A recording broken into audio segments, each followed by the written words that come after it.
The bright morning sun streamed through the windows of Western Flight Academy as Olivia Mitchell adjusted her instructor's uniform for the third time. The navy blue blazer and crisp white shirt were perfectly pressed, but she knew it didn't matter. In the eyes of everyone around her, she was just another flight simulator technician, invisible until something went wrong. Before we jump back in, tell us where you're tuning in from. And if this story touches you, make sure you're subscribed, because tomorrow I've saved something extra special for you. Olivia stood at the edge of the training center's main hall, watching the controlled chaos of morning operations unfold. Student pilots huddled with their instructors, reviewing flight plans with eager anticipation while senior staff coordinated the day's training schedule. The steady hum of simulator pods punctuated the air, mixing with animated discussions about crosswind landings and emergency procedures. Her tablet held the standard maintenance checklist, but tucked into her leather messenger bag was something more valuable. A slim notebook filled with her own handwritten notes. Years of meticulous preparation lived in those pages, each entry a testament to countless hours spent learning what others assumed she'd never need to know. 50 feet ahead, the advanced Boeing 737 simulator waited like a sleeping giant, its hydraulic legs supporting the perfect replica of a commercial cockpit. This full-motion simulator had been modified for advanced emergency scenarios. Simulated flights with system failures designed to push both pilots and procedures to their limits. Today's exercise would test cascading electrical failures in real time, with genuine challenge carefully calibrated into every moment. Olivia had already studied the exercise profile twice the night before, reconstructing the failure sequence by hand in her apartment. She knew there would be 3 electrical faults, 1 hydraulic anomaly, and a partial navigation system blackout.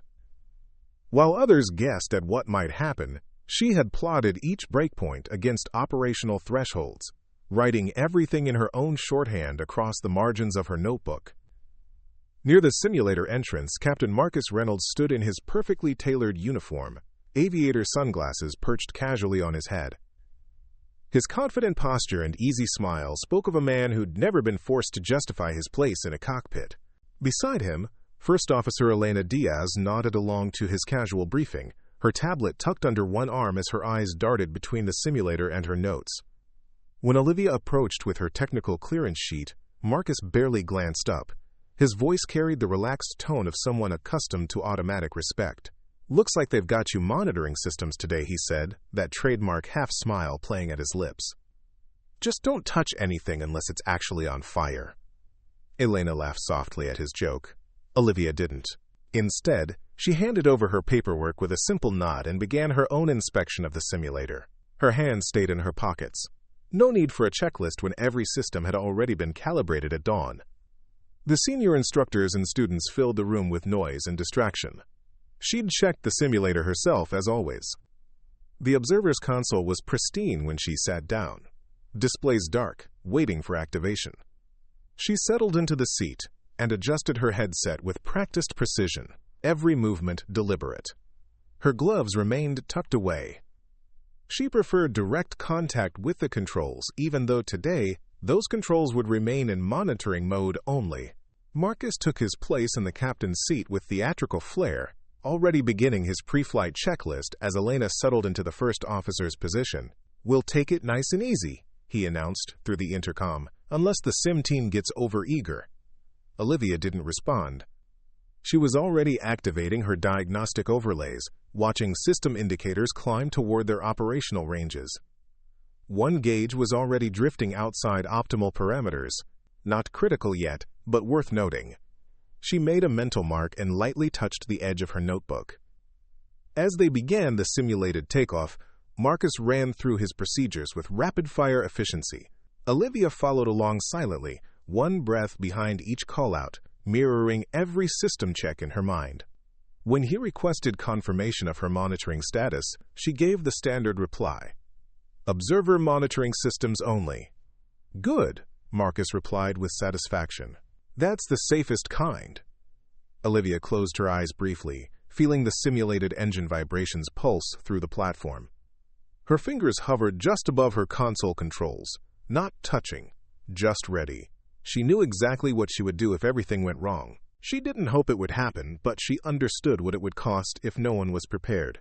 She opened her notebook to a fresh page and wrote at the top, "Baseline 0, no authority." Then she placed her hand flat on her thigh and prepared for whatever was coming. Over the next 3 weeks, Olivia became a ghost in the training center. Assigned to consecutive monitoring shifts, she occupied observer stations across multiple simulators, her presence noted in official logs but largely invisible to the pilots who trained with her. Each session ended with debriefings that barely acknowledged her existence. Yet the technical records told a different story. During her second session with Captain James Wright, Olivia detected a micro-oscillation in the hydraulic pressure valve 7 minutes before the simulator's diagnostics registered a warning. She didn't announce it over the intercom. Instead, she quietly logged the anomaly in her notebook, charted the projected failure curve, and watched the numbers climb exactly as she had predicted. By the time the simulator triggered an alert, she had already adjusted 2 auxiliary parameters to compensate for the pressure shift. Neither Wright nor the debrief team mentioned her preemptive actions.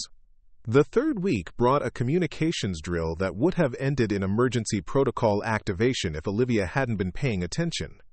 During routine ATC relay testing, one of the transmission nodes began stuttering across frequency bands.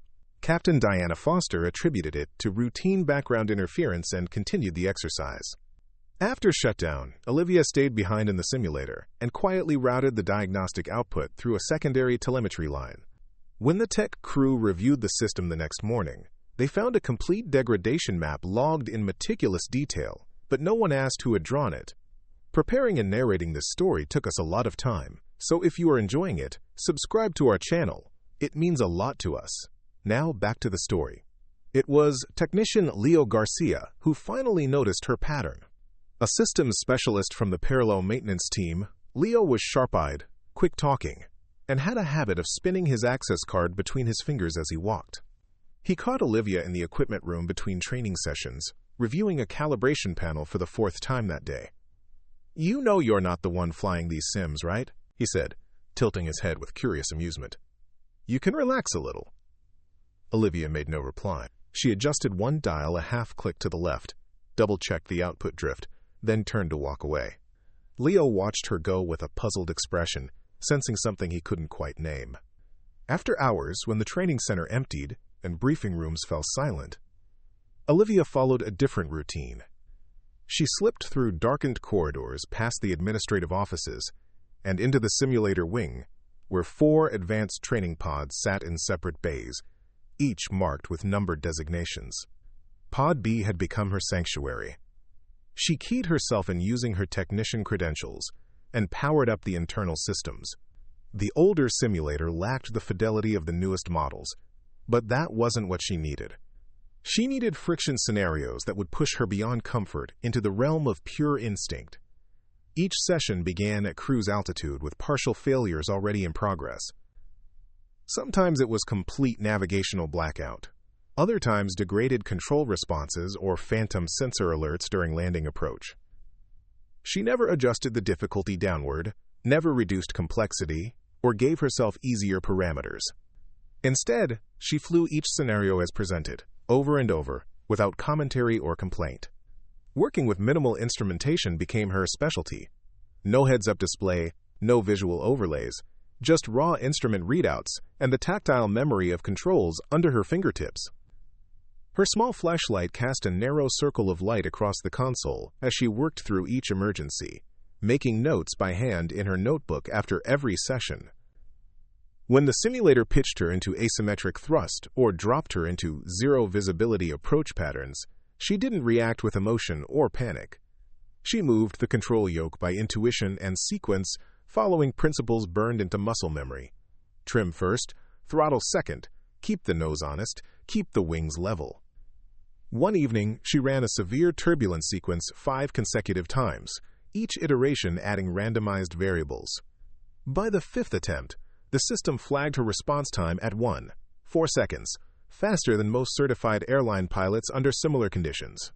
She logged the margin in her notebook and walked out without celebration. Maintenance crews occasionally passed her in the corridors as she left, simulator light still spilling from the doorway behind her. They nodded once or not at all, accepting her presence without question. No one checked the logs to see what she was doing. No one asked why a simulator technician needed hundreds of hours of flight training. By the end of the month, rumors began circulating about Evaluation Flight 617, not another simulator exercise, but an actual high-altitude flight on the company's evaluation aircraft, with mid-flight faults injected manually by safety officers. Real aircraft, real altitude, real systems under deliberate stress. It was the highest-risk certification drill on the Academy's roster, flown only twice in the previous year. Pilots were hand-picked for the assignment. Crew members were carefully vetted. The technical observer would be chosen for monitoring only.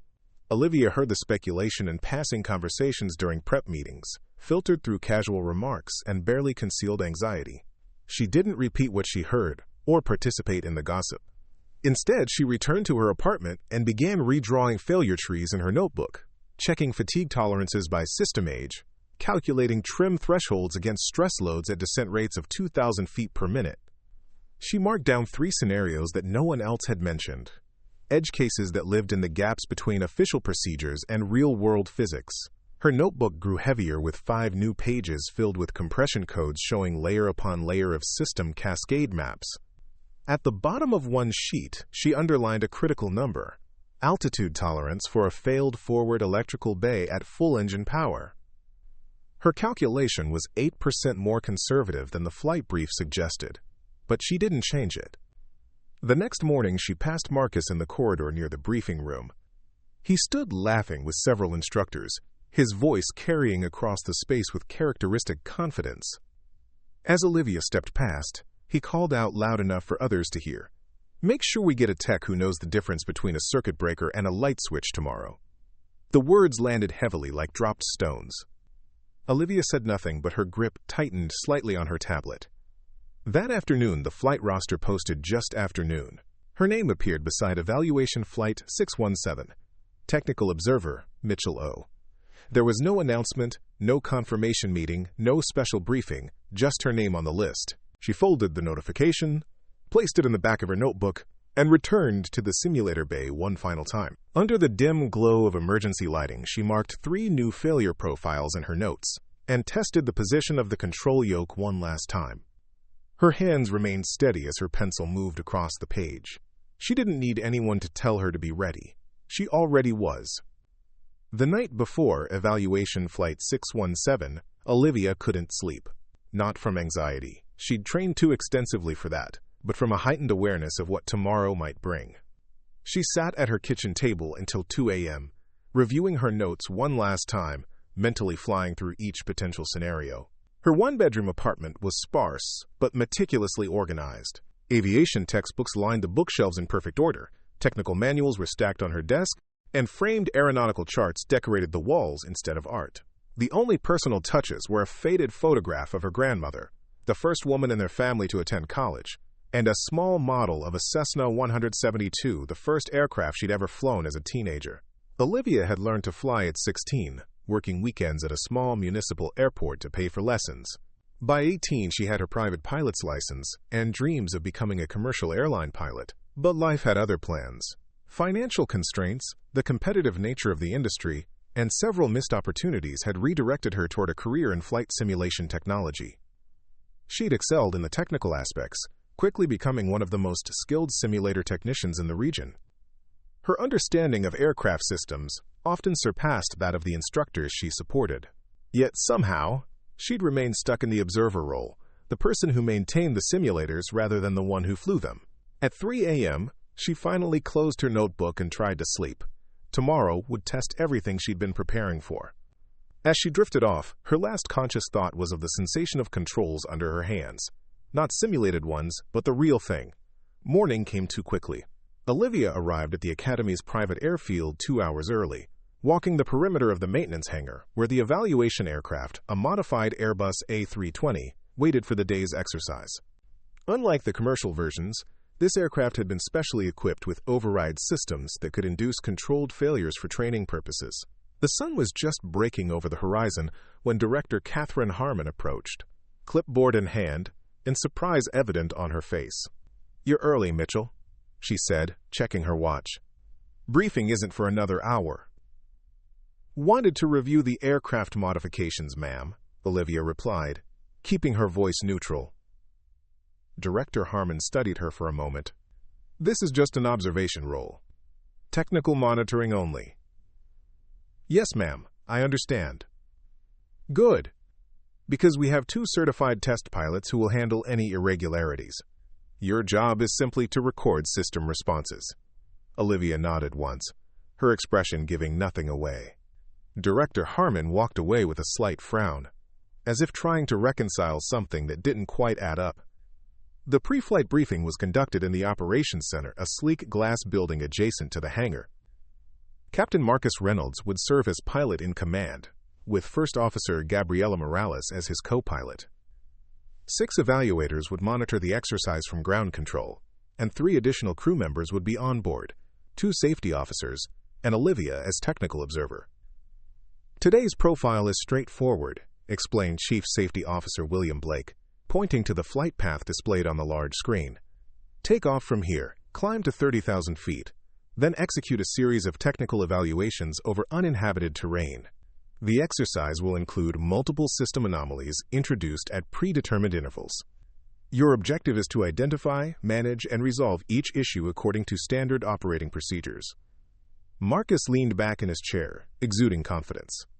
Any particular systems we should be watching? That would defeat the purpose, Captain, Blake replied with a thin smile. Expect the unexpected. Throughout the briefing, Olivia remained silent, noting discrepancies between the official scenario outline and her own calculations. The planned electrical fault cascade seemed particularly aggressive, more complex than what she'd anticipated. She made additional notes in the margins of her briefing packet, already mapping contingencies. As the team moved toward the aircraft, Marcus fell into step beside her. First time on an evaluation flight? He asked, his tone somewhere between conversational and condescending. Yes, sir, she replied. Just remember, your job is to watch, not touch. These exercises get intense, but the aircraft is never in actual danger. That's why they bring in experienced pilots like me. He smiled and patted her shoulder before walking ahead to join Gabriela. Olivia boarded the aircraft last, taking her assigned position at the technical observation station behind the cockpit. Her console provided access to all major aircraft systems, but in monitoring mode only, she could observe but not control. She arranged her notebook and tablet, then performed her own silent check of the emergency equipment. The engine started with a familiar whine that built to a steady roar. Through the cockpit window, she could see the control tower and maintenance hangar receding as they taxied toward the runway. Marcus and Gabriela performed their pre-flight checks with professional efficiency, their movements practiced and precise. Western Evaluation 617, cleared for takeoff, runway 27, came the controller's voice over the radio. Western 617, cleared for takeoff, Marcus confirmed, advancing the throttles smoothly. The acceleration pressed Olivia back into her seat as the aircraft gathered speed down the runway. She felt the subtle shift as they rotated, the nose lifting, and then they were airborne, climbing steadily into the clear blue sky. Positive rate, called Marcus. Gear up, responded Gabriela. Olivia watched the altitude indicator climb steadily, 1,000 feet, 5,000 feet, 10,000 feet. The aircraft performed flawlessly, systems running at optimal parameters. But she knew this period of normalcy was simply the calm before the engineered storm. Somewhere in the flight profile, the first anomaly would trigger, beginning the cascade of challenges designed to test the pilot's responses. At 25,000 feet, Marcus engaged the autopilot and turned slightly in his seat. Technical observer, status check? All systems nominal, Olivia reported. Operating within standard parameters. Perfect. We should have an uneventful cruise to the evaluation zone, he replied. Exchanging a knowing glance with Gabriela, they both understood that uneventful was exactly what this flight would not be. The aircraft leveled at 30,000 feet, cruising smoothly through scattered clouds. Olivia monitored her displays, watching for the first subtle indications of the planned anomalies. Her finger traced a pattern on her notebook, not touching the pages, just hovering above her carefully prepared notes. 20 minutes into the cruise phase, it began. A small fluctuation in the electrical bus, almost imperceptible, but Olivia noticed it immediately. 3 seconds later, the aircraft's monitoring system registered the anomaly and displayed a cautionary alert. Marcus acknowledged it with a casual tap on the screen. First scenario initiating, he announced. Minor electrical fluctuation, non-critical systems. Olivia watched as he and Gabriella ran through the standard checklist for electrical anomalies. Their responses were textbook perfect, but she noticed they were focusing exclusively on the symptoms rather than the underlying pattern. The fluctuation wasn't random. It was cycling through a specific sequence that suggested a more complex issue developing in the background. She made a note but said nothing. Her role was to observe, not advise. The second anomaly appeared 10 minutes later, a gradual pressure decrease in the hydraulic system controlling the aircraft's primary flight surfaces. Again, the pilots responded correctly, adjusting systems and running appropriate checklists. Hydraulics stabilized, reported Gabriella, after completing the procedures, returning to normal cruise parameters. But Olivia had spotted something else, a correlation between the electrical fluctuation and the hydraulic pressure that the pilots had missed. The patterns weren't separate anomalies. They were connected, suggesting a cascading failure scenario more complex than either pilot had recognized. She made another note and continued monitoring. At the 1-hour mark, they reached the designated evaluation zone, an uninhabited region selected specifically for these high-risk exercises. Chief Safety Officer Blake's voice came over the intercom from his position in the cabin. Beginning primary evaluation sequence. Stand by for multiple system anomalies. What happened next was both expected and unexpected. The planned electrical failure cascaded through the aircraft systems exactly as designed, but with significantly more intensity than briefed. Warning lights illuminated across the cockpit as primary electrical systems switched to backup power. Navigation displays flickered, then stabilized on reduced functionality.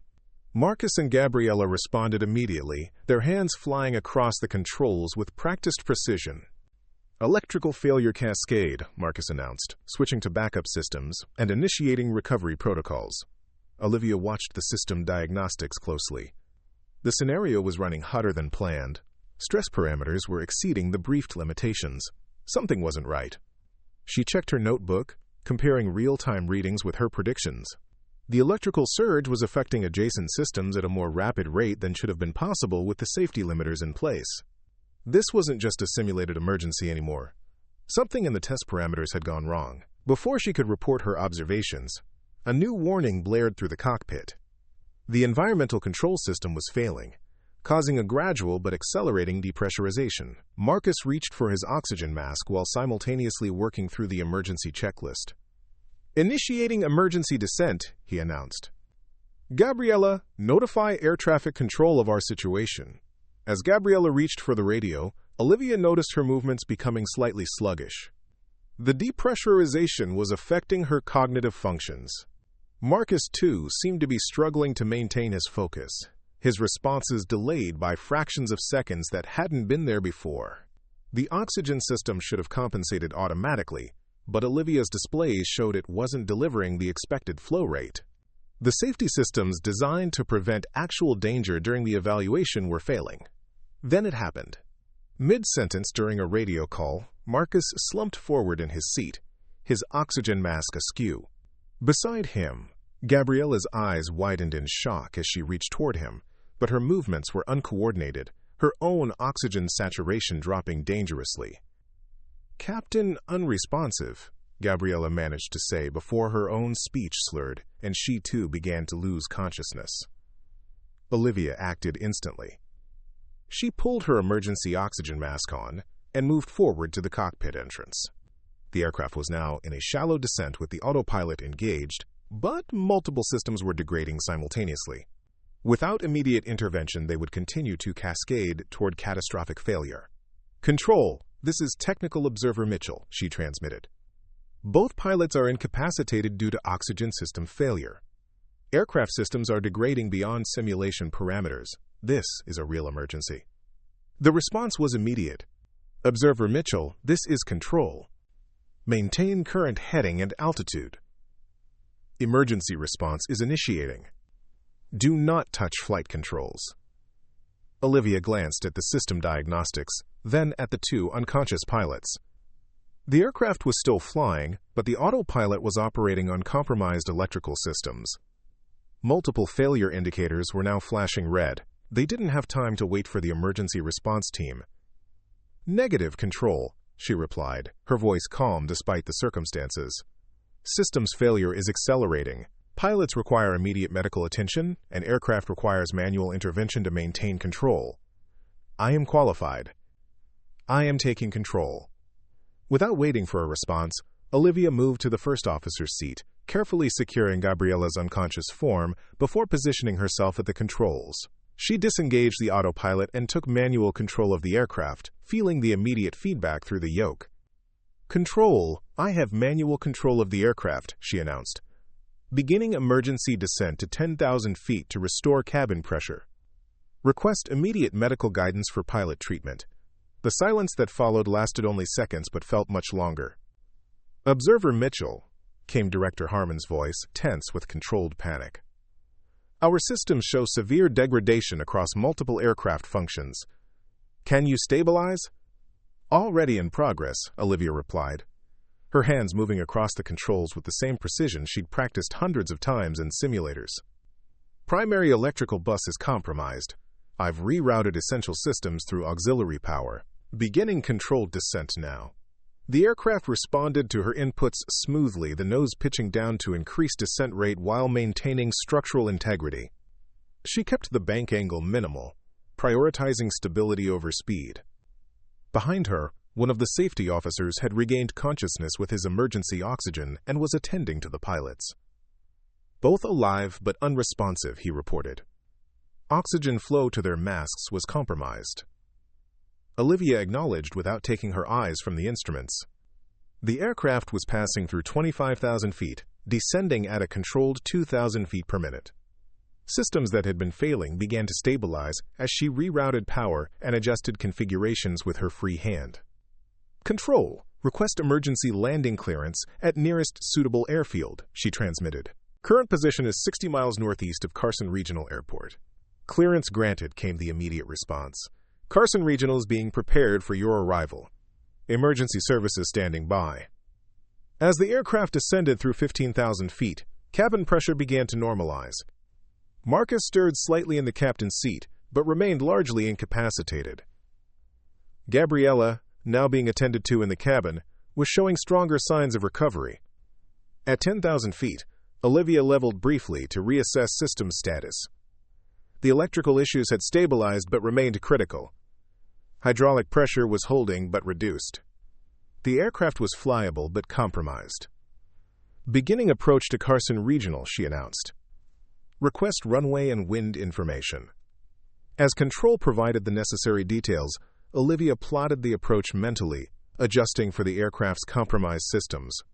She had never landed this actual aircraft before, but she had practiced this exact emergency scenario dozens of times in the simulator, always at night, always with systems failures, always pushing herself beyond what should have been possible.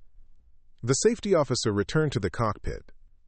"Director Harmon wants to know if we should wait for the captain to recover enough to land." Olivia checked the system diagnostics once more. "Negative. Electrical system stability is deteriorating again. We don't have time to wait." The ground grew larger in the windscreen as they descended through scattered clouds. Carson Regional Airport appeared ahead, a single long runway surrounded by open fields. Perfect for an emergency landing. "Gear down," Olivia announced, moving through the landing checklist with methodical precision. The landing gear indicators all showed green. At least that system was functioning normally. "Western Evaluation 617. You are cleared to land runway 31, came the controller's voice. "Wind 320 at 8 knots. Emergency vehicles in position." "Western 617, cleared to land," Olivia confirmed, configuring the aircraft for final approach. The last 1,000 feet of descent required all her focus. The aircraft's handling had degraded further as electrical systems continued to fluctuate. The control responses were sluggish, requiring her to anticipate each movement with greater lead time. She made continuous small corrections, keeping the aircraft aligned with the runway centerline. At 50 feet above the runway, she began the flare, gently raising the nose to reduce descent rate. The aircraft settled toward the pavement with deliberate grace, main gear touching down with minimal impact. Nose gear followed seconds later, and Olivia deployed thrust reversers while applying careful brake pressure. The aircraft decelerated along the runway, eventually slowing to taxi speed near the midpoint. Emergency vehicles converged from both sides as Olivia steered toward the designated stopping area. When the aircraft finally came to a complete stop, she methodically shut down the engines and critical systems before releasing her harness. Only then did she allow herself a single deep breath, her first acknowledgement of the enormous pressure she'd been under. Emergency personnel swarmed the aircraft as soon as the doors opened. Paramedics rushed to attend to Marcus and Gabriella, while firefighters established a safety perimeter. Director Harmon was among the first aboard, her face a mixture of relief, confusion, and the beginning stages of administrative concern. "The pilots?" she asked immediately. "Stable but requiring medical attention," Olivia reported. "Oxygen system malfunction, possibly triggered by the electrical cascade." Harmon surveyed the cockpit, taking in the warning lights still illuminated across the panels. "And the aircraft?" "Multiple system failures beyond the planned parameters." The evaluation scenario triggered an actual emergency. Olivia's voice remained professional, detached. The electrical fault cascade affected safety-critical systems that should have been isolated from the test parameters. As the pilots were carefully removed on stretchers, Harmon turned her full attention to Olivia. "You flew this aircraft. You landed it. How is that possible? You're a simulator technician." Olivia met her gaze steadily. "I'm a licensed pilot with over 2,000 hours of simulator time in this specific aircraft type, including hundreds of emergency scenarios identical to what we just experienced." "Licensed?" "There's nothing in your employee file about private pilot's license, ma'am. I maintain it on my own time." The simulator hours were also on my own time, after regular shifts. Harmon stared at her, processing this information. "You intentionally prepared for this." "I prepared to be useful in an emergency," Olivia corrected. Today, that preparation was necessary. As they exited the aircraft, a crowd had gathered on the tarmac: emergency personnel, airport staff, and the evaluation team that had been monitoring from the ground. All eyes were on Olivia as she descended the stairs, still in her technical observer's uniform, her notebook clutched in one hand. She had broken protocol, exceeded her authority, and taken control without permission. But she had also saved 2 lives and a multi-million-dollar aircraft. The consequences of her actions would come later. For now, all that mattered was that everyone had survived. What she didn't yet understand was that this emergency landing would change not just her career, but the entire approach to flight crew training and emergency preparedness. Her story was just beginning, a story about preparation meeting opportunity, about capability transcending official roles, and about courage to act when action was required. As medical personnel rushed past with the stretchers carrying Marcus and Gabriella, Olivia stood quietly on the tarmac, watching the controlled chaos unfold around her. For the first time in her career, she wasn't invisible anymore. The moment Olivia's boots touched the tarmac at Carson Regional Airport, the carefully maintained hierarchy of aviation protocol began to crack around her. Emergency crews moved with practiced efficiency, attending to the aircraft and the recovering pilots. Marcus Reynolds was now conscious but disoriented, his memory of the flight's final minutes completely blank. Gabriela Morales was more alert, already asking questions about what had happened after she lost consciousness. Word traveled faster than official reports. Within 30 minutes, every pilot, technician, and flight controller connected to Western Flight Academy knew the basic facts. The simulator technician had taken control of a compromised aircraft against direct orders and executed a textbook emergency landing. What they didn't know was how to process that information. Director Catherine Harmon arrived at the makeshift incident command center with the focused intensity of someone whose carefully ordered world had just been turned upside down. Her tailored suit was immaculate, her bearing rigid, and her expression suggested that someone was about to face career-ending consequences for the day's events. She found Olivia sitting alone near the operations building, still in her technical observer's uniform, tablet in hand as she documented system failures from memory. The aircraft bore no visible signs of external damage. Preliminary reports would later confirm that every system had been operated within acceptable parameters during the emergency descent. "Ms. Mitchell," Director Harmon said, her voice carrying the weight of impending judgment. "You willfully disobeyed direct orders from flight control." "Yes, ma'am," Olivia replied without hesitation or excuse. "You took control of an evaluation aircraft without proper authorization." "Yes, ma'am. You risked a multi-million-dollar aircraft and the lives of everyone aboard." Olivia looked directly at the director, her voice steady and clear. "No, ma'am. I saved them." The answer hung in the air between them like a challenge. Around the tarmac, conversations had stopped, as personnel strained to hear the confrontation between the administrator who represented proper authority and the technician who had just redefined what was possible. Dr. Samuel Rivera, the Academy's chief training officer, stepped out of the emergency vehicle that had been coordinating the response. His face was grim, but his eyes held something that might have been recognition.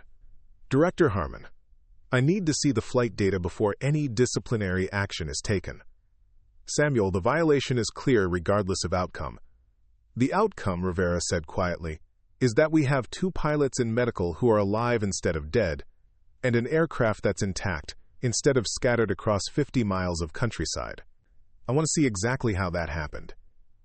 The flight data review took place in the airport's operations center, with Harmon, Rivera, and 3 senior flight instructors gathered around computer displays showing every detail of the emergency. The numbers built their own irrefutable story. Marcus's final control inputs before incapacitation showed clear signs of deteriorating focus, trim adjustments becoming erratic, response times slowing. Gabriella's attempt to compensate had been cut short by her own hypoxia. The resulting autopilot-controlled descent was taking the aircraft directly toward more complex weather systems, while critical failures continued to cascade. Olivia's intervention came exactly 42 seconds after Gabriella's last conscious input. Her initial system reroutes had immediately stabilized the most critical electrical buses. Her descent profile had brought the aircraft into denser air with optimal efficiency, minimizing stress on the compromised systems. Every subsequent input showed textbook precision, not just competent, but superior to what most certified pilots would have achieved under similar pressure. "Her reaction time is comparable to our senior instructor pilots," noted Flight Instructor Maria Caldwell, reviewing the data with professional admiration. "And her systems knowledge is exceptional. Look at how she prioritized the electrical rerouting before even initiating descent." Director Harmon studied the displays with growing confusion. "Where did she learn these skills?" Rivera pulled up another screen showing simulator usage logs. "She's logged over 900 hours of simulator time on her own initiative, after hours. Nearly all of it in emergency scenarios." 900 hours? Caldwell looked shocked. "That's more than most commercial pilots accumulate during their entire training program." "Without authorization?" "Staff access to training simulators during off hours is standard," Rivera replied. "She didn't need special permission. She just needed dedication." The room fell silent as they processed this information. Olivia had essentially trained herself to fly commercial aircraft at a professional level. While officially serving as a simulator technician, she had prepared for emergencies that no one expected her to handle, using resources available to her, but with initiative that was entirely her own. "There's something else," Instructor Caldwell said, pulling up additional records. "Look at her maintenance notifications over the past 6 months." The data showed a pattern that no one had noticed while it was happening. Olivia had identified simulator system problems before official diagnostics in 11 separate instances. She had made subtle adjustments that prevented minor issues from becoming major malfunctions. She had essentially been performing engineer-level functions from a technician's position without anyone realizing her level of involvement. Rivera closed the data displays and turned to face Director Harmon. "Catherine, we have 2 choices here. We can discipline the most naturally gifted pilot I've seen in 15 years of training, or we can figure out how to officially recognize what she's already proven she can do." "Sam, protocols exist for good reason." "So does common sense," Rivera replied. "And common sense says that someone who can save lives and aircraft under pressure deserves our support, not our punishment." The debate continued for another hour, but the outcome was never really in doubt. The flight data was too clear, the results too positive, and the implications too important to ignore. Olivia had exceeded her authority, but she had done so competently and with life-saving results. When they finally called her into the conference room, Olivia entered with the same calm composure she had shown throughout the crisis. She answered every question directly and without apology, explaining her training regimen, her preparation methods, and her decision-making process during the emergency. "Why didn't you inform your supervisors about your flight training?" Director Harmon asked. "Because I was told my job was to maintain simulators," Olivia replied. "But I believed that effective maintenance required understanding what I was maintaining. Understanding led to practice. Practice led to proficiency." Rivera leaned forward. "And today, proficiency became action when action was required." The final decision came from Evan Blackwood, the Academy's executive director, who had been briefed on the situation via video conference. His message was brief and direct. Olivia Mitchell would face no disciplinary action for her decisions during the emergency. Instead, she would be immediately evaluated for accelerated instructor certification. As Olivia left the conference room, she found Marcus waiting outside in the corridor. He was pale but alert, discharged from medical observation with instructions to rest for 48 hours. "I remember the electrical warnings," he said quietly. "Then I remember waking up on the ground with an oxygen mask. Everything in between is blank." "You experienced hypoxia," Olivia replied. "The important thing is that you're okay." Marcus studied her face for a moment. "They tell me you landed the aircraft without any help." "I did my job. Your job was to observe." Olivia looked directly at him. "My job was to be ready. I was ready." Marcus extended his hand, and Olivia shook it firmly. "Thank you," he said, and for the first time since she'd known him, his voice carried no trace of condescension or casual authority. That evening, Olivia returned to her apartment and opened her notebook to a fresh page. She wrote a single line at the top. "Emergency authority assumed. Authority confirmed by results." Tomorrow she would begin her evaluation for instructor certification, but tonight she allowed herself a moment of quiet satisfaction. She had proven that preparation and capability mattered more than position and permission. She had shown that sometimes the most important person in the room was the one everyone had overlooked. And she had done it all without asking for anyone's approval. The news of Olivia's emergency landing spread through commercial aviation circles with the speed of breaking news. Within a week, her story had reached airline training departments and flight academies across the country. The woman who had been invisible as a simulator technician was suddenly the most discussed pilot candidate in recent memory. Executive Director Blackwood arrived at the academy unannounced on Thursday morning, his town car pulling directly into the reserved space outside the training center where Olivia was conducting her first official instructor evaluation. The executive was a legendary figure in commercial aviation, a former test pilot who had helped develop emergency procedures for 3 different aircraft manufacturers. Olivia was in the middle of a systems review when Blackwood approached, flanked by Dr. Rivera and Victoria Chen, chief pilot for Transglobal Airlines Training Division. The review continued without interruption. Olivia had learned that professional courtesy meant completing your assigned task properly before acknowledging higher authority. "Ms. Mitchell," Blackwood said after Olivia had finished her checklist, "I've been reviewing your performance data from last week's incident." "Yes, sir. 900 hours of simulator training on your own initiative. That's remarkable dedication for someone whose official duties didn't require flight skills." Olivia maintained attention but said nothing. She had learned that senior executives usually had more to say than their opening statements suggested.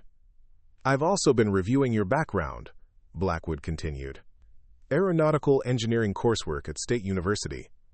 Private pilot's license, maintained for 6 years. Applied 3 times for our professional pilot program." The implication hung in the air, unspoken but clear. "Tell me, Ms. Mitchell, why were you repeatedly denied entry to our pilot training program despite your qualifications?" Olivia chose her words carefully. "I was told the program was seeking candidates with different backgrounds, sir." "Different backgrounds," Blackwood repeated flatly. He exchanged glances with the others. "Ms. Chen, would you explain why you're here today?" Victoria Chen stepped forward with the confident bearing of someone accustomed to making career-defining decisions. Transglobal Airlines is implementing a new accelerated certification program for exceptional candidates who demonstrate superior skills through non-traditional paths. "We're interested in having you as our first candidate." Olivia absorbed this information with outward calm, though her pulse quickened slightly. Transglobal was one of the largest international carriers, with a pilot development program typically reserved for military veterans and those with thousands of flight hours. What does that mean specifically, ma'am? It means, Blackwood interjected with a slight smile, that you'll be in a commercial cockpit as first officer within 3 months, instead of the standard 2-year progression. Your simulator training and emergency performance have already demonstrated competencies that most candidates take years to develop. The accelerated program was more intensive than anything Olivia had imagined. Instead of gradually building skills through standard progression, she would be tested on advanced maneuvers, emergency procedures, and operational scenarios that typically came much later in pilot development. Her primary evaluator was Captain Eliza Washington, a veteran pilot with over 15,000 flight hours and a reputation for holding candidates to the highest possible standards.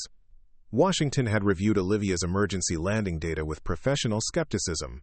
Too many pilots thought one successful flight made them exceptional. "Forget what happened last week," Washington said during their initial briefing.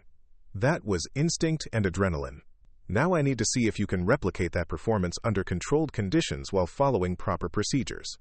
The testing began immediately. Olivia flew with experienced check pilots who deliberately created challenging scenarios. She navigated complex approaches and simulated system failures that would challenge even veteran captains. She demonstrated proficiency in multiple aircraft types, showing an adaptability that few candidates possessed. Each flight was recorded and analyzed by a review board that included both Academy instructors and airline representatives. They were looking for any sign that her emergency performance had been a fluke, any indication that she lacked the consistent judgment required for commercial aviation. They found none. "Her performance metrics are at the level of pilots with thousands of actual flight hours," noted Captain Washington after reviewing her second week of evaluation flights. "Most candidates show significant variation as they adapt to new aircraft and conditions. Her execution is consistent across different platforms and scenarios." Dr. Rivera was more direct in his assessment. "She flies like someone with 10 years of experience, not 10 days of official training. Her decision-making under pressure is superior to pilots I've evaluated who have 3 times her flight time." But not everyone was convinced. Director Harmon continued to express concerns about the precedent being set by fast-tracking someone who had technically violated protocols, regardless of the outcome. Her opposition found support among traditionalists, who worried that exceptional circumstances might be used to justify bypassing standard qualification requirements. The debate came to a head during Olivia's final certification review. The board included representatives from the Academy, Trans-Global Airlines, and the Federal Aviation Administration, each bringing different perspectives on pilot qualification and certification. Olivia sat before them in professional attire, her bearing calm and confident despite the stakes of the proceeding. "Ms. Mitchell," began FAA Representative Thomas Grayson, "some members of this panel have expressed concern that your rapid advancement might encourage other personnel to exceed their authority in hopes of similar recognition. How would you respond to that concern?" Olivia considered the question carefully. "Sir, I believe personnel should be encouraged to prepare themselves for greater responsibility regardless of their current assignment. What happened during evaluation flight 617 was the result of years of preparation, not a moment of reckless decision-making." "But you did act outside your authorized role," Director Harmon interjected. "Yes, ma'am. I acted to save lives when the authorized personnel were incapacitated. I would make the same choice again under identical circumstances." Victoria Chen leaned forward. "Even knowing it could have ended your career? My career would have been meaningless if I had watched people die because I was afraid to use skills I had worked years to develop," Olivia replied without hesitation. The room fell silent as the panel considered her response. Finally, Executive Director Blackwood spoke again. "Ms. Mitchell, this board hereby recommends you for accelerated first officer certification, effective upon completion of your remaining flight requirements. Your progression through evaluation has been exemplary, and your demonstrated judgment under pressure qualifies you for immediate placement with a commercial carrier." As Olivia left the certification hearing, she found a crowd of Academy personnel waiting outside the administrative building. Marcus stood near the front, now fully recovered and back to active flight status. Beside him were Gabriela, Leo Garcia, and dozens of other instructors, technicians, and pilots who had followed her story. Marcus stepped forward first. "Congratulations, First Officer," he said, offering a handshake that Olivia returned with quiet dignity. The crowd began to applaud, not the polite recognition typically given to certification announcements, but genuine appreciation for someone who had earned her position through skill and courage rather than simply time and procedure. Later that evening, Olivia received official notification of her first assignment, Transglobal Airlines' International Division, where she would serve as first officer on Boeing 787 routes after completing her final type certification. The division was known for selecting only the most capable pilots, and her assignment there represented the airline's confidence in her abilities. As she packed her belongings for the move to Transglobal's training center, Olivia reflected on the journey that had brought her to this point. From overlooked technician to certified first officer in less than a month, it seemed almost impossible. Yet every step had been earned through preparation, performance, and the willingness to act when action was required. Her notebook now contained entries as both technician and pilot, a unique record of someone who had crossed boundaries that most aviation personnel never even approached. But more importantly, it contained proof that competence and dedication could overcome institutional barriers when supported by courage and unwavering preparation. The next morning, Olivia Mitchell reported for duty as a commercial airline pilot, ready to begin the next chapter of a career that had been redefined by 20 minutes of flight time and years of quiet preparation that had finally found their moment to matter. On her first day at Transglobal's operations center, Olivia arrived 30 minutes early, a habit formed during her years as a simulator technician. The sprawling facility hummed with activity, pilots checking in for flights, dispatchers monitoring global operations, and training staff preparing for the day's sessions. She stood for a moment at the entrance to the crew briefing room, taking in the scene with quiet attentiveness. Unlike the academy, where she had been largely invisible, here she was immediately noticed. Several pilots glanced her way, recognition dawning on their faces as they connected her to the story that had circulated through professional aviation channels. Captain Victoria Chen approached, extending her hand. "First Officer Mitchell, welcome to Transglobal. Are you ready to begin?" "Yes, ma'am. Always." Chen smiled slightly. "That's what I've heard about you." 6 months after her emergency landing, Olivia found herself in a place she had never expected to be, standing at the podium of the International Aviation Safety Conference in Geneva, Switzerland. The grand ballroom of the conference center was filled beyond capacity with airline executives, training directors, safety officers, and regulatory officials from around the world. The topic of her keynote address was officially listed as Emergent Capabilities, Redefining Preparedness in Commercial Aviation. But everyone in attendance knew they were really there to hear from the woman who had transformed from simulator technician to acclaimed first officer in a matter of weeks, and whose actions had sparked a global conversation about how airlines identified, developed, and utilized talent. Preparation, Olivia began, her voice carrying clearly through the hall's audio system, is not about hoping you'll never need certain skills. It's about accepting that you will need them and training accordingly. In the front row sat Victoria Chen, now Olivia's mentor and strongest advocate at Transglobal Airlines. Beside her were representatives from major carriers across 6 continents, taking notes that would influence how future aviation professionals would be trained and evaluated. The industry had realized that Olivia's story represented more than an individual success. It pointed toward fundamental improvements in how they identified and developed talent throughout the aviation ecosystem. "When I was assigned as a simulator technician," Olivia continued, "I was told my job was to maintain equipment and observe training, but I realized that effective maintenance required deep understanding of what I was maintaining, and effective observation required knowing what I was observing. That led me to spend hundreds of hours learning systems I wasn't officially required to understand." She clicked to the next slide, showing training statistics that had shocked audiences at previous presentations. 900 hours of voluntary simulator time over 4 years, equivalent to the flight time many pilots accumulated in their first 2 years of commercial operations. The difference was that I was training for scenarios I hoped never to encounter, while they were training for operations they expected to perform daily. Both approaches have value, but our industry has traditionally recognized only one. James Mercer, Chief Training Officer for European Air, raised his hand. "First Officer Mitchell, how do we systematically develop that level of initiative in our personnel?" Olivia had been promoted twice in her 6 months at Transglobal, a recognition not just of her flying skills but of her value as an instructor and safety innovator. Her insights were reshaping training protocols and talent development pathways throughout the airline. "We have to change our mindset about role boundaries," she replied. "Every person in every position should understand the roles above, below, and adjacent to their own. We should encourage cross-training, not just permit it. Captain Washington, now one of Olivia's closest colleagues, added her perspective from the panel. What Olivia demonstrated is that competence doesn't always align with position. We need to create systems that identify and develop capability wherever it exists, regardless of traditional career tracks. The presentation continued for another hour, covering technical aspects of her emergency procedures, psychological factors in crisis decision-making, and institutional changes needed to better prepare personnel for unexpected challenges.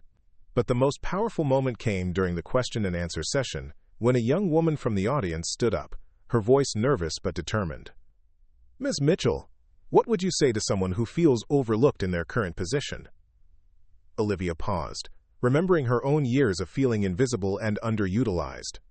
"I would say that being overlooked gives you freedom to prepare for opportunities that others don't see coming. Use that time to become indispensable, not through politics or positioning, but through competence that speaks for itself."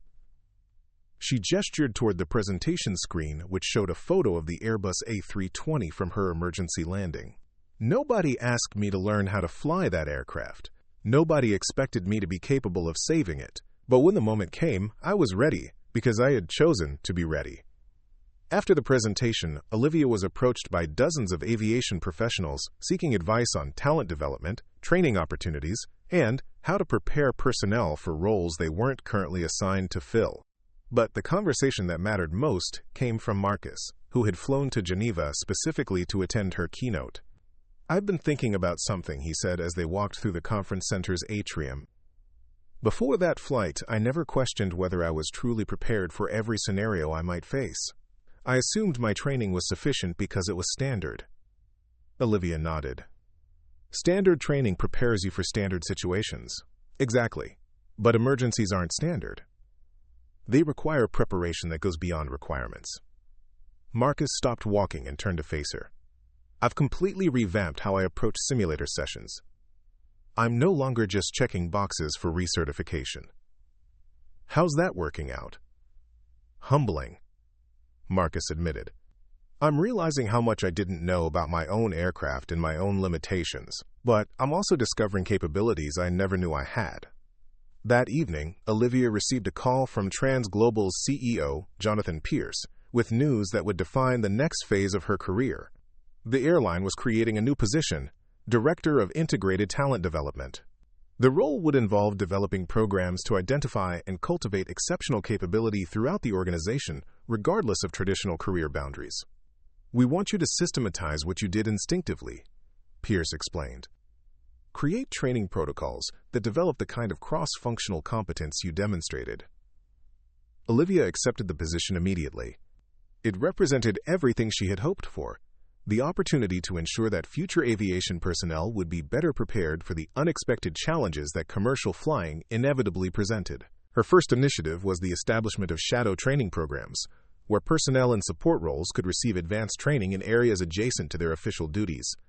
Maintenance technicians would learn flight operations, cabin crew would cross-train with pilots, ground personnel would understand the intricacies of in-flight decision-making. The program's motto, suggested by Olivia and approved by senior leadership, was simple: every position a launching point, every employee a potential asset, every observer a possible actor. Within a year, the program was being implemented across TransGlobal's global operations. Personnel who had felt limited by their official roles were discovering new capabilities and career paths. More importantly, the airline was developing a more resilient and adaptable workforce, one prepared for the kind of unexpected challenges that had once required exceptional individuals to exceed their authority. Olivia's story had become more than personal triumph. It had become a blueprint for institutional change, proving that the aviation industry's greatest strength lay not in rigid hierarchy, but in the capability and initiative of individuals who chose to prepare themselves for moments that mattered. 2 years after her emergency landing, Captain Olivia Mitchell stood in the operations center of TransGlobal's San Francisco hub, watching the coordinated activity with the practiced eye of someone who understood every aspect of what she observed. The airline was conducting a comprehensive emergency response drill, and Olivia was there as both participant and evaluator for the new preparedness protocols that had grown from her experience. On the main operations floor, a young maintenance technician named Sofia Torres was participating in the drill, not just in her official capacity, but as someone who had completed Olivia's cross-training program. Torres had been one of the first graduates of the Integrated Talent Development Initiative, a former ground equipment specialist who had cross-trained into flight operations through the new pathways Olivia had helped create. Torres is handling the communications coordination beautifully, noted Operations Director Mark Stevens. Hard to believe she was maintaining luggage conveyor systems 18 months ago. Olivia watched Torres guide the emergency response team through the complex process of managing a simulated aircraft evacuation, coordinating between departments with confidence and precision. Her technique showed the careful attention to detail that came from understanding not just how to maintain aircraft systems, but why those systems operated as they did under stress. "That's the difference the program makes," Olivia replied. She didn't just learn procedures, she learned to understand aviation operations from multiple perspectives. That gives her insight that traditional training alone couldn't provide. Torres completed the drill sequence with textbook precision, earning approving nods from the evaluation team. Through her headset, Olivia heard the drill coordinator's assessment. Excellent coordination. Well managed. But more meaningful to Olivia was the message that came through from CEO Pierce. Tell Captain Mitchell that her program has just validated another success story. The Integrated Talent Development Initiative had exceeded every expectation.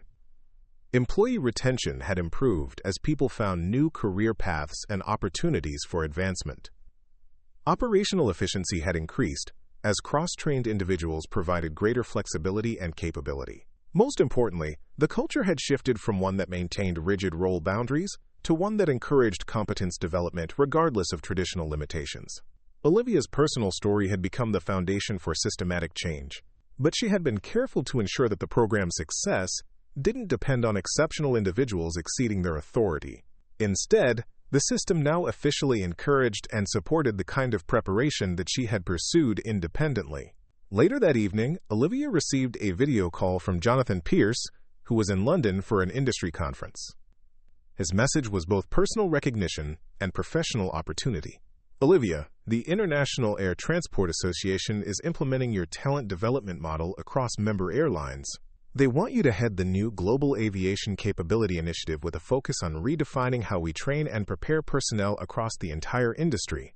The position represented the culmination of everything Olivia had worked toward, the chance to influence aviation training and development policy at the highest levels. But it also meant leaving operational flying for administrative responsibilities, trading the cockpit for conference rooms and policy documents. "Sir, can I ask for 48 hours to consider the offer?"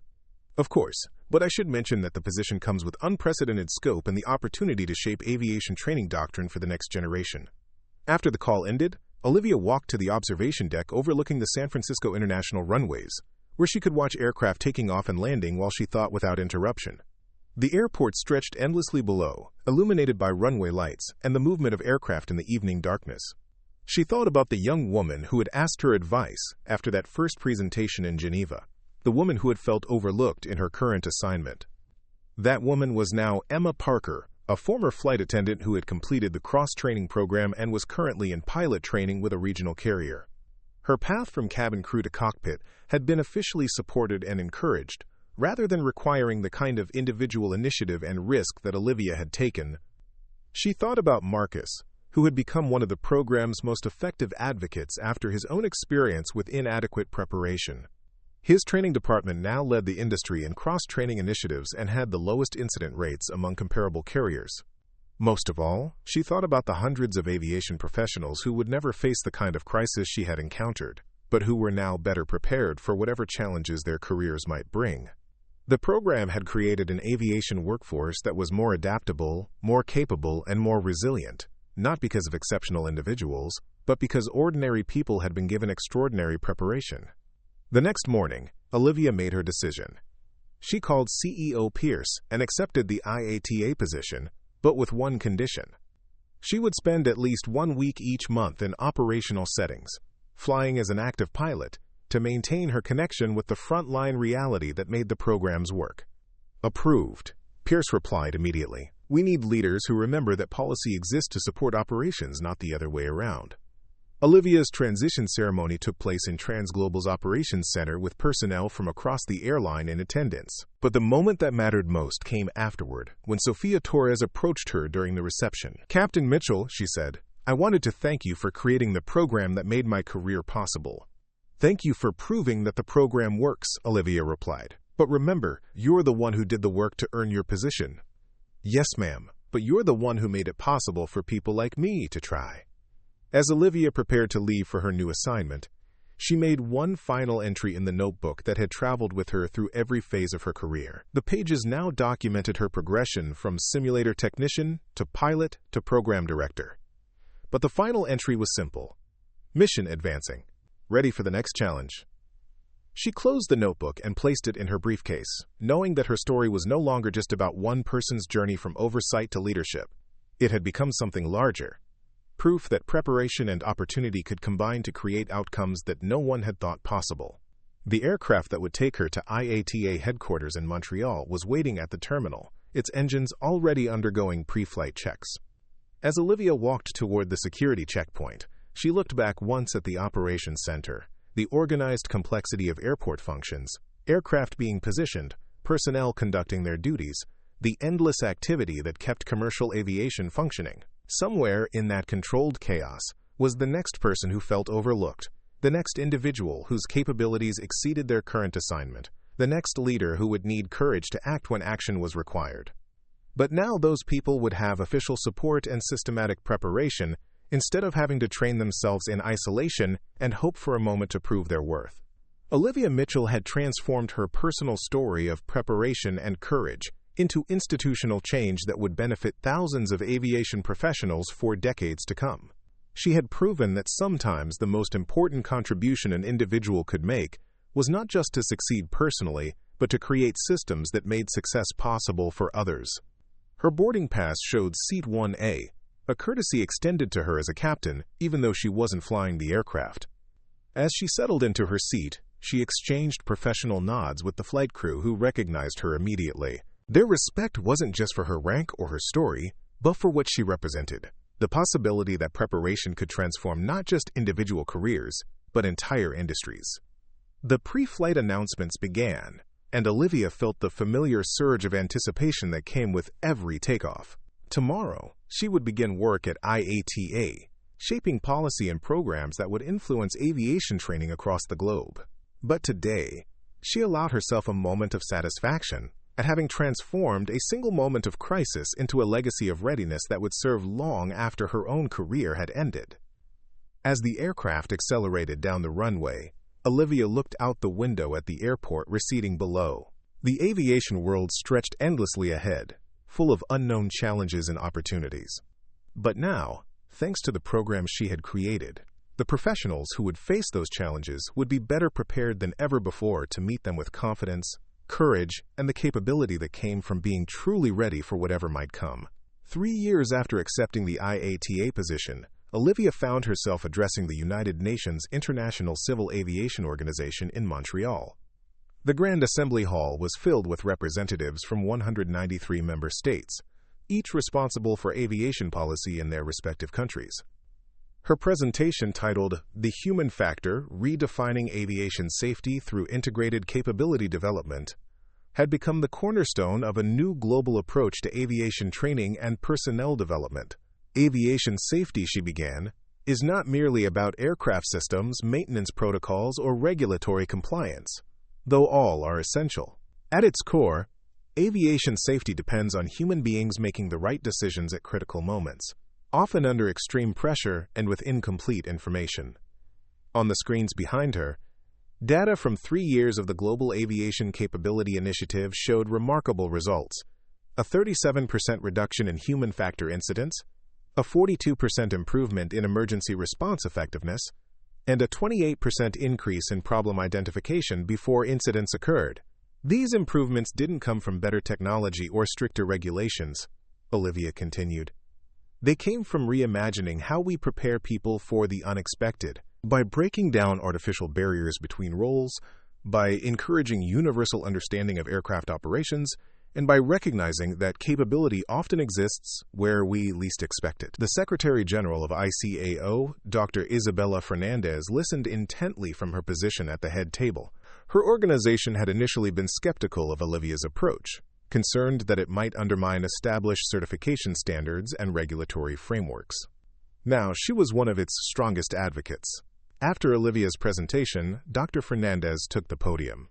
What Captain Mitchell has demonstrated is not just a new training methodology, but a fundamental reimagining of how we approach human potential in aviation. Today, I am pleased to announce that ICAO is adopting the Integrated Capability Framework as a recommended standard for all member states. The announcement represented a milestone that Olivia had hardly dared to imagine: international recognition and standardization of the principles she had developed from her own experience. What had begun as one woman's determination to be prepared had evolved into a global standard that would influence aviation safety for generations. That evening, at a reception hosted by ICAO, Olivia found herself surrounded by aviation officials from dozens of countries, each eager to discuss implementation of the new framework in their national systems.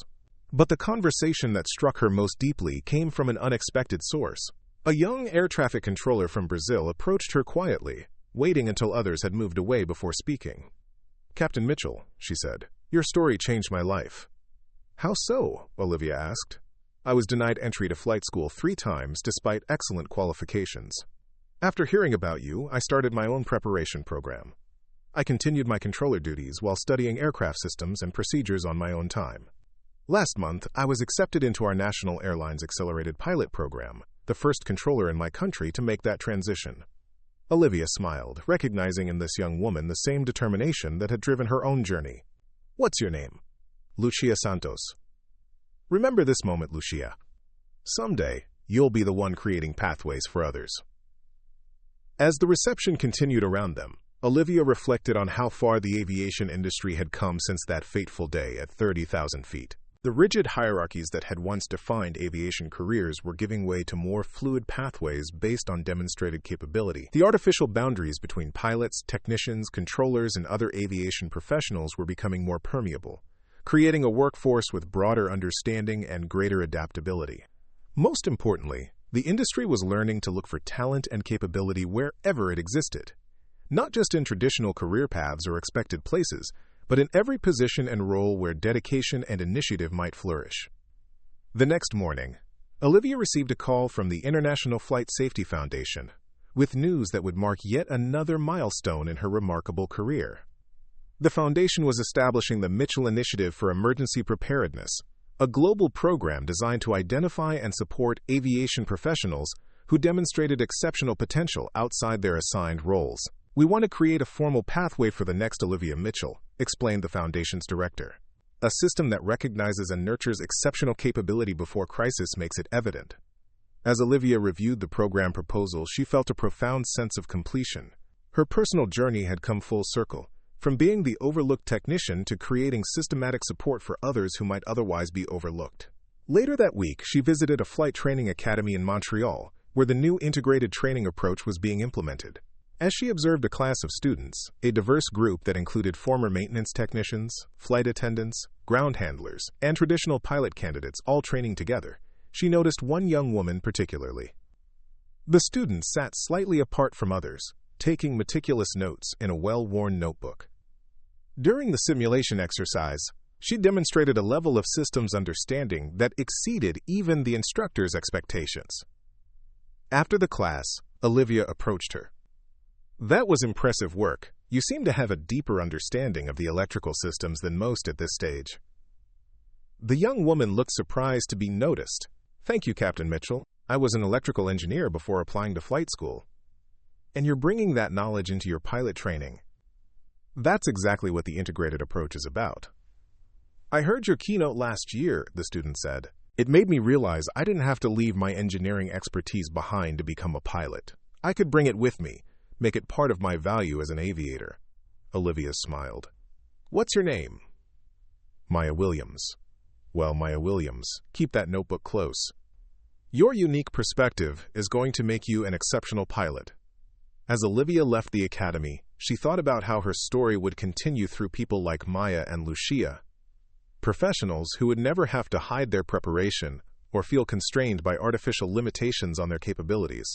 They would grow in an aviation environment that expected and encouraged them to develop skills beyond their assigned roles, to prepare for the unexpected, and to bring their full potential to every position they held. The emergency landing that had thrust Olivia into the spotlight was now just one chapter in a much larger narrative, a story about how industries evolve, how potential is recognized, and how dedication to preparation can transform not just individual careers but entire global systems. As her car pulled away from the academy, Olivia looked back at the training aircraft lined up on the tarmac, each representing not just future flights but future possibilities. Her personal journey from overlooked technician to global aviation leader had reached heights she never imagined, but her greatest legacy would be the journeys that others would now be empowered to take. The aviation world had changed because one person refused to accept artificial limitations on her capability. Now, thousands more would have the opportunity to show what they could do when preparation met opportunity, and when systems were designed to recognize potential wherever it existed. 5 years after her emergency landing, Olivia Mitchell sat in the executive conference room at IATA headquarters, reviewing data from the Global Aviation Capability Initiative she had pioneered. The walls displayed digital screens showing real-time implementation metrics from airlines across 6 continents, each representing lives potentially saved through enhanced preparation and cross-training. The initiative had expanded beyond her original vision, transforming not just how airlines train their personnel, but how the entire aviation ecosystem approached human capability. What had begun as a response to her own experience had evolved into a comprehensive framework affecting every aspect of aviation operations worldwide. A gentle knock at the door interrupted her review. Her assistant, Thomas, entered with an expression that suggested important news. "Captain Mitchell, the Secretary of Transportation, has confirmed for next week's summit. That completes the roster. We now have cabinet-level transportation officials from 27 countries attending." Olivia nodded. The upcoming Global Aviation Safety Summit represented the culmination of years of work, an unprecedented gathering of government officials, airline executives, and aviation experts focused on implementing the Integrated Capability Framework as a global standard. "Thank you, Thomas. And the demonstration teams? All confirmed. Teams from 8 airlines will conduct the live, cross-functional emergency simulations." After Thomas left, Olivia turned to the window overlooking Montreal's skyline. The journey from simulator technician to global aviation leader still seemed surreal at times. Yet each step had followed logically from the one before, emergency landing to airline pilot to program director to international policy architect. Each role building on the foundations of the previous one, each opportunity seized through preparation and vision. Her phone chimed with a message from Dr. Isabella Fernandez, the ICAO Secretary General. Extraordinary news. European Union Parliament just voted unanimously to adopt Mitchell standards for all EU carriers. Asia Pacific expected to follow next month. Olivia smiled slightly. Mitchell standards. She still hadn't grown accustomed to hearing her name attached to international aviation protocols. The standards represented a fundamental shift in how airlines approached personnel development and emergency preparedness. No longer were employees locked into narrow specializations. Instead, they were encouraged to develop broader understanding across multiple domains. The results spoke for themselves. Incident rates had declined dramatically among implementing carriers. Response effectiveness during actual emergencies had improved by metrics that exceeded even the most optimistic projections. Perhaps most significantly, aviation careers had been transformed, with new pathways opening for talented individuals regardless of their entry points into the industry. A second message appeared on her screen, this one from Lucia Santos, the former Brazilian air traffic controller who is now completing her captain certification with one of South America's largest airlines. "Captain Mitchell, thought you'd want to know.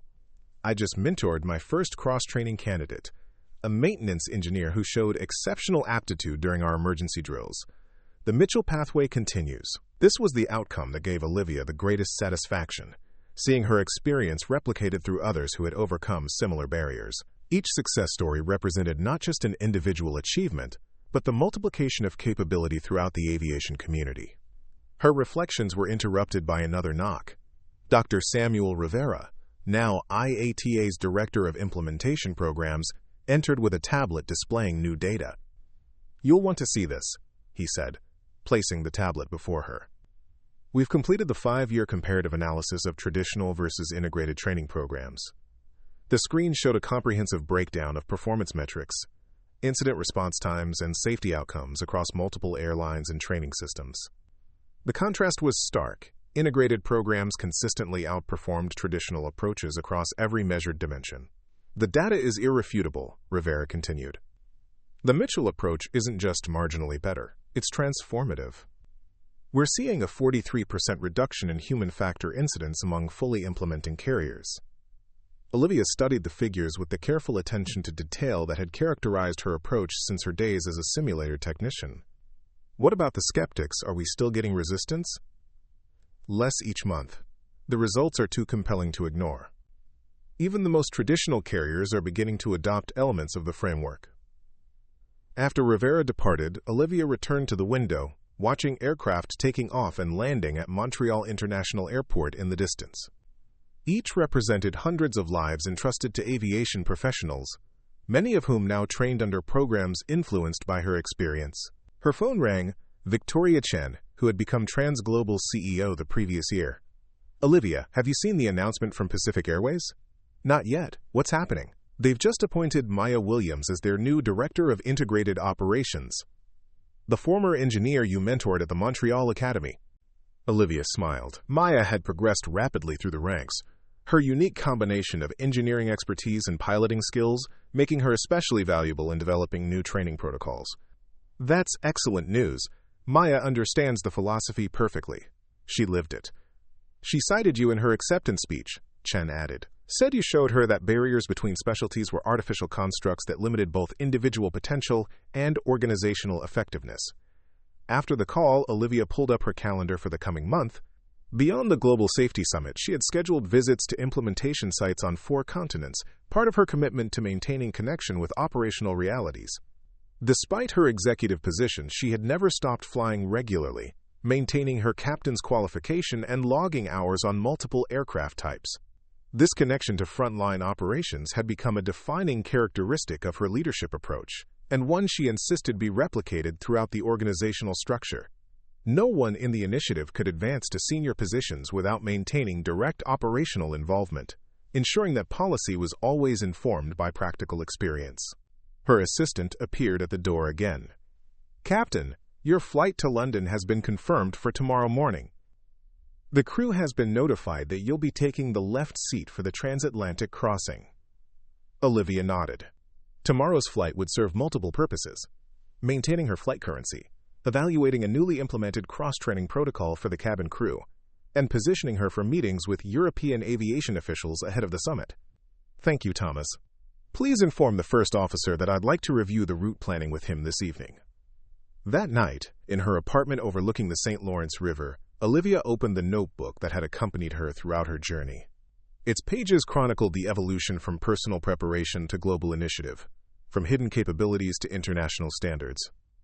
She turned to a fresh page and began writing notes for her keynote address at the upcoming summit. The theme she had chosen was Capability Without Boundaries, exploring how artificial limitations on human potential not only constrained individuals, but compromised safety and effectiveness throughout complex systems. As she wrote, she reflected on the barriers she had faced and overcome, not through confrontation or complaint, but through preparation and performance that eventually rendered those barriers irrelevant. She had never demanded recognition. She had simply made herself too capable to ignore. The next morning, Olivia arrived at Montreal International Airport in her captain's uniform, rolling flight bag trailing behind her. Despite her executive position and global recognition, this remained her most natural state, a pilot preparing to command an aircraft, focused on the technical and human factors that would ensure a safe journey. The first officer, Captain James Wilson, met her at the operations center, where they reviewed weather patterns, route planning, and aircraft status. Wilson had come through the traditional pilot pathway but had embraced the integrated approach, cross-training extensively in maintenance and dispatch operations. "I've studied your London approach procedures, Captain Mitchell," he said, highlighting a section of their flight plan. I've also prepared alternate routing options given the weather system developing over the North Atlantic. Olivia noted the thoroughness of his preparation with approval. This was the culture change she had worked to create. Professionals who understood not just their assigned tasks, but the broader operational context in which those tasks existed. The pre-flight briefing included the entire crew, pilots, flight attendants, and the onboard technical officer, who would be evaluating new cross-functional protocols during the flight. Each crew member demonstrated understanding not just of their primary responsibilities, but of how those responsibilities integrated with others. As they walked toward the aircraft, a Boeing 787 Dreamliner operated by TransGlobal's international division, several ground crew members nodded respectfully. Olivia's story was well known throughout the industry, and her presence on an operational flight always generated particular attention. The aircraft inspection proceeded with methodical precision. Though no longer required to perform the walk-around herself as captain, Olivia maintained the practice, another example of her commitment to hands-on involvement regardless of position. In the cockpit, she settled into the left seat with the practiced ease of someone returning to their natural environment.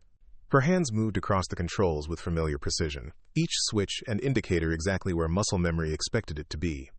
The engine started with a smooth, building whine that Olivia felt through the airframe. The sensation triggered a momentary flash of memory, that critical moment at 30,000 feet when she had taken control of an aircraft against all protocols, trusting her preparation over position. Now her authority was official, her capability recognized and celebrated. Yet she approached this routine flight with the same focused attention she had brought to that emergency, understanding that complacency, not complexity, was aviation's most dangerous adversary. TransGlobal 427, you are cleared to push back. Taxi via Alpha to runway 24L, came the controller's voice. TransGlobal 427, cleared to push. Taxi Alpha to 24L, Olivia confirmed, beginning the choreographed sequence that would take them from gate to sky. As the aircraft lifted off Canadian soil, climbing smoothly into the morning sky, Olivia felt the familiar satisfaction that came with commanding such remarkable technology. But even greater was her satisfaction in knowing that throughout the global aviation system, thousands of professionals were now better prepared for whatever challenges they might face. Not because regulations demanded it, but because a new culture encouraged it. During the transatlantic crossing, Olivia observed the integrated protocols in action. Flight attendants demonstrated understanding of flight operations during turbulence encounters. The technical officer participated meaningfully in fuel management decisions. The first officer showed exceptional systems knowledge during a minor electrical anomaly. None of these interactions would have occurred under traditional operating models, where rigid boundaries separated flight deck from cabin, technical from operational, theoretical from practical. The integration wasn't just procedural, it was cultural, a shared understanding that safety and effectiveness depended on collective capability. 6 hours into the flight, as they crossed into European airspace, Olivia received a secure message from Dr. Fernandez. Breaking news, ICAO General Assembly has voted to incorporate Mitchell standards into Annex 1 of the Chicago Convention. Implementation timeline accelerated to 18 months. Congratulations, Olivia. Your approach is now part of international aviation law. The Chicago Convention was the foundational treaty governing international civil aviation, the legal framework that standardized practices across borders and regulatory systems. Incorporation into Annex 1 meant that the integrated capability approach would become mandatory for all 193 ICAO member states. Olivia absorbed this momentous news while continuing her routine scan of aircraft systems. The juxtaposition of global impact and immediate responsibility perfectly encapsulating her journey. She had never sought to create international standards or transform industry practices. She had simply prepared herself to perform when performance was required, trusting that capability would eventually overcome artificial limitations. After landing at London Heathrow, completing post-flight procedures and briefing the evaluation team, Olivia made her way to the airport's executive conference center, where aviation officials from across Europe awaited her arrival. The meeting would focus on implementation strategies for the newly approved standards, turning theory into practice across diverse operational environments. As she entered the conference room, she was greeted with standing applause, recognition not just of her personal journey but of the transformative impact her approach had demonstrated. Representatives from British Airways, Lufthansa, Air France, and a dozen other European carriers lined the room, each eager to discuss how the integrated capability framework would reshape their operations. "Captain Mitchell," began Sir Richard Harrington, director of the European Aviation Safety Agency, "your timing is impeccable. We've just received confirmation of the ICAO vote. Your standards are now part of the international regulatory framework." "Not my standards," Olivia corrected gently. "These are principles that have always existed in aviation. The understanding that knowledge transcends position, that preparation determines performance, and that artificial boundaries between specialties compromise safety. I simply had the opportunity to demonstrate their effectiveness in dramatic circumstances." The meeting continued for 3 hours, with Olivia providing detailed guidance on implementation strategies, potential obstacles, and measurement methodologies. Throughout, she emphasized that regulatory compliance was merely the beginning. The true objective was cultural transformation. "Rules can mandate procedures," she explained, "but only culture can ensure that those procedures become instinctive responses. The goal isn't just integrated training, it's integrated thinking, where every aviation professional approaches their role with comprehensive understanding rather than narrow specialization." After the meeting, as Olivia prepared to depart for her hotel, Sir Richard approached her privately. "I've been in aviation regulation for 30 years, he said, "and I've never seen a paradigm shift of this magnitude. You've fundamentally changed how we think about human capability in complex systems." "Change was inevitable," Olivia replied. "The old model was built on artificial divisions that made sense in the early days of aviation, but became increasingly dysfunctional as systems grew more complex. What happened to me could have happened to anyone who prepared beyond their assigned role." "But it happened to you," Sir Richard observed, "and you had the vision to see beyond your personal experience to the systemic implications. That's the difference between an incident and a transformation." The following morning, Olivia visited the British Airways Training Center at Heathrow, where one of the first fully integrated preparation programs was being implemented. Pilots, flight attendants, dispatchers, and maintenance personnel trained together in scenarios designed to develop cross-functional understanding and collaborative problem-solving. She observed a particularly innovative simulation where mixed teams responded to cascading system failures, each professional contributing their specialized knowledge while developing appreciation for others' expertise. The approach mirrored her own preparation philosophy, understanding systems comprehensively rather than compartmentally. The lead instructor, Captain William Bennett, had been skeptical when first introduced to the integrated approach. Now he was one of its strongest advocates. "It's transformed how we think about capability," he explained, as they watched a team work through a complex scenario. "We used to prepare people for narrowly defined roles. Now we prepare them for situations, recognizing that emergencies don't respect organizational boundaries." "That's exactly the shift we need," Olivia agreed. "Position is temporary. Capability is permanent. In a crisis, what matters isn't your title, but your ability to respond effectively."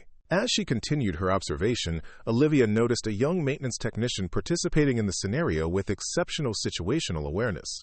The woman anticipated system interactions before they occurred, demonstrating understanding well beyond her formal training. After the simulation concluded, Olivia approached her. "That was impressive problem-solving. You identified the electrical cascade effect before it registered on diagnostics." The technician looked surprised to be singled out.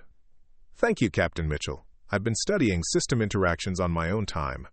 The integrated program gave me access to resources I wouldn't have had otherwise." "What's your name?"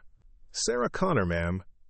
"Well, Sarah Connor, keep developing that systems perspective. Aviation needs people who can see patterns across specialties." The young woman straightened slightly. "Your story inspired me, Captain.